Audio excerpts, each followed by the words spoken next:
So, I'm going to start with some questions to our panelists. So, Doctor, let's start with you. Is the phobia of swimming real for African Americans? And if so, what are some of the factors that drive that? Right. Again, thank you for being here, and let me state the obvious first. None of us are black. But this is about encouragement. It's not about judgment, and it's actually not even entirely a black thing. You know, the movies Blacks Can't Swim reminds me of White Man Can't Jump, but you know, it's hyperbolic to make a point, but it's an Indian thing. My parents can't swim either, and nor can a few cousins of mine. It's a Dominican thing. It's a minority thing. It's a colonization thing at times, and that's where a lot of the psychosocial roots lie. There's also a biologic component, mildly touched upon, but it's not that significant with regards to bone mineral composition changes and differences and muscle density differences.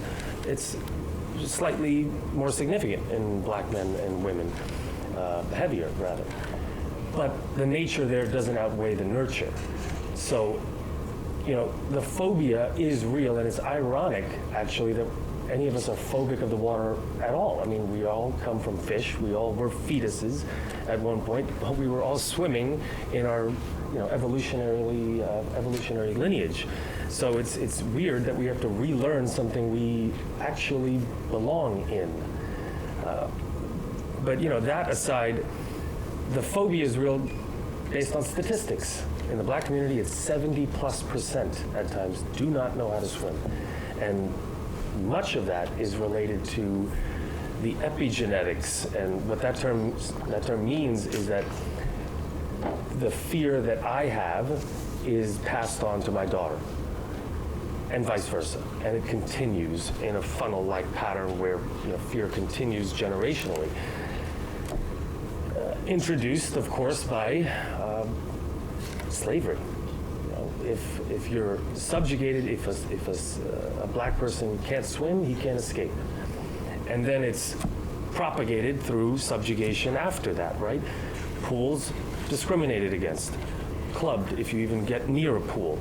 A writer by the name of Jeff Wiltsey documented this in a recent book that I heard about on NPR. Dr. Carol Irwin, another PhD, I'm an MD, but she spoke about this at the University of Memphis, big paper on blacks in swimming. So it's certainly real, and the first step towards treatment of anything is an awareness of it and a realization that it doesn't have to be this way. And we can talk about a lot of different reasons for people to chip away against this, but I think the biggest is that it's undoing fear.